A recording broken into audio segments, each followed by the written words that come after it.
But I mean, just cruising around, it's very quiet, very tame, and then once you get off on the throttle, you can really hear it, which that's best of both worlds. Something that's, you know, a little more on the tame side, and then when you want to open it up, you just put your foot to the floor. There it is. And you're gone. Yep.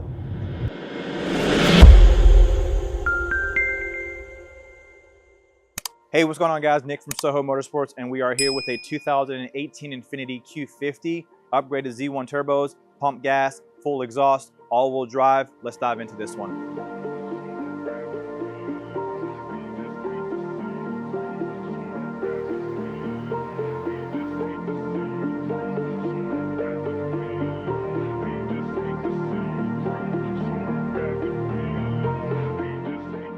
Now, this is going to be a more common upgrade to the Q50 and Q60 platform, I believe, as guys are getting to the full bolt-on stage and they want to get more power out of it. So this is Steven's 2018 Infiniti Q50, and it is an all-wheel drive model. So it came into us, it had the AMS intakes, a Mishimoto heat exchanger, and it had a tune on it. So basically very entry-level stuff was done to the vehicle. He wanted more power. He could have done the full bolt-on and seen how he can maximize the stock turbos. However, he decided to upgrade the turbos to the Z1 turbos on this vehicle. So along with that setup, what we did is the AAM catted downpipes and the MBRP 3-inch exhaust system to allow him to maximize everything he could out of the Z1 turbos and to see how much power we can get on pump gas on this vehicle. So let's talk about the main question that everybody's going to ask. How much power did this vehicle put down? It is an all-wheel drive, so we do disconnect the all-wheel drive system on these vehicles when it goes on the dyno. As you guys are aware, the Infiniti all-wheel drive system is not a true mechanical all-wheel drive system. It's an electronic all-wheel drive system that up until 25 miles an hour, it allows all four wheels to work as all-wheel drive. Anything over that, it reverts to rear-wheel drive, and then it'll pulse and allow it to activate all-wheel drive if it senses any kind of slip in the vehicle. So that is how the Infiniti all-wheel drive system will work on this vehicle. So getting it on the dyno, power that it put down at 18 PSI, it put down 484 wheel and 460 foot-pounds of torque.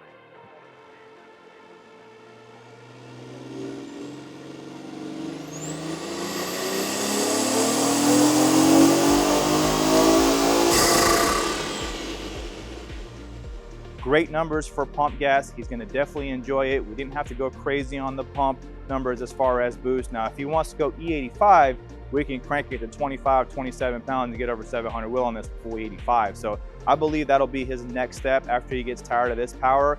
However, some clients enjoy this power and they enjoy this power. So let's go for a ride with Justin and see what this car feels like, and we'll get back to it. All right, so we're in Steven's 2018 Q50, all-wheel drive, 480 plus all-wheel drive power. So pump gas, nice cool day. We had a couple inches of snow. Actually, not even a couple inches, it was like a couple millimeters of snow.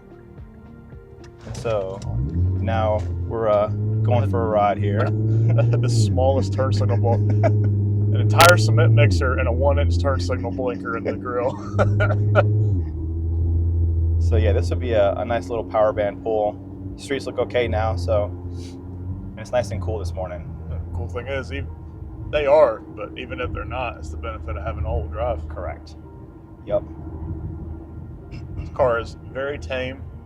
It's got, well, it's tame when you're not on the throttle, but it's got a very nice list. I mean, for the Qs, this is the way to do it if you don't want the quote-unquote hassle of E. I mean, it's just pump gas, does nothing but boogie when you put your foot down. Z1 turbos. Here we go. And somebody crossing the street. Thought that was illegal in Mexico. Walking out in the road like that. Yeah, see. That was very not wise to cross the street in Mexico. However, here we are. So that was a fun little pull. That was what, second, third? Second, third, yeah. So puts it down and goes, carries all the way to red line, doesn't fall off like the stock turbos, and it's on pump gas. So what else? What more could you ask for? This is such a nice car too. It's set up so well. Got the white wheels, yes, light blue color. And this, he told me that he's comes from a background of doing modified cars and stuff. So this is his first entry into the Infiniti market. playing with these vehicles, this was a really nice one to get into for your first one. 100%, yeah. And like you said, you did it right. So you can enjoy it, one map, and pump gas, and here you go. So while we had the engine down doing the Z1 turbos, we did the oil pump control solenoid, which, as a couple of the guys in the industry have brought up, those things can certainly be problematic, give you a bunch of trouble. And then the second thing that we did was pop the valve covers and verify there was no coolant seepage from any of the galley plugs.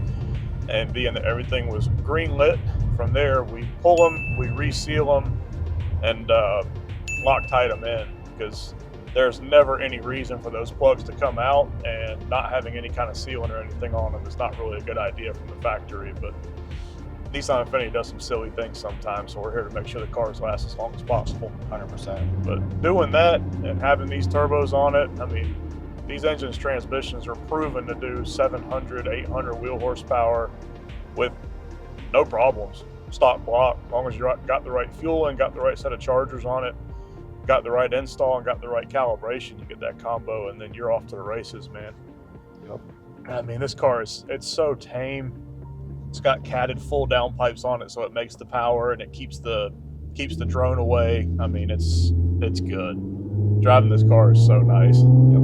You don't notice it until you really get on it, and then it kind of levels out, as you can hear them. Yeah, and the turbo's very audible too. So, got the red alpha intakes on it, dual 3-inch exhaust.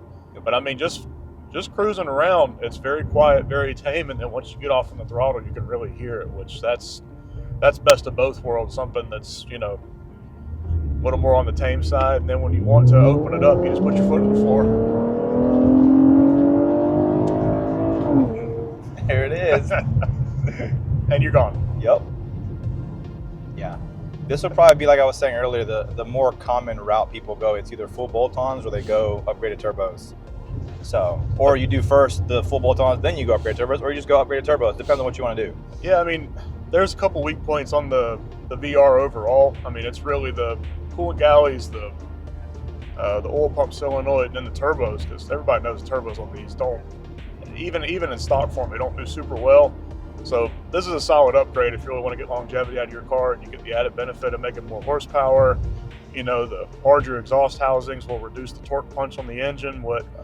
Yeah, it might make it a little bit less fun in daily driver form, but if you get another 50, 100,000 miles out of the car because it's not, you know, blowing the rods out of the bottom, man, that's a pretty good deal too. So, yep. Yeah, this thing's nice. We really hope you enjoy it. We certainly enjoy doing it, and we appreciate the business. Appreciate you guys calling us and trusting us with your vehicles. It's awesome to do this in this industry for folks. For sure. So, like he said, we appreciate you trusting us with your vehicle. If you have any questions, give us a call. Hit the subscribe button below, and we'll catch you on the next one.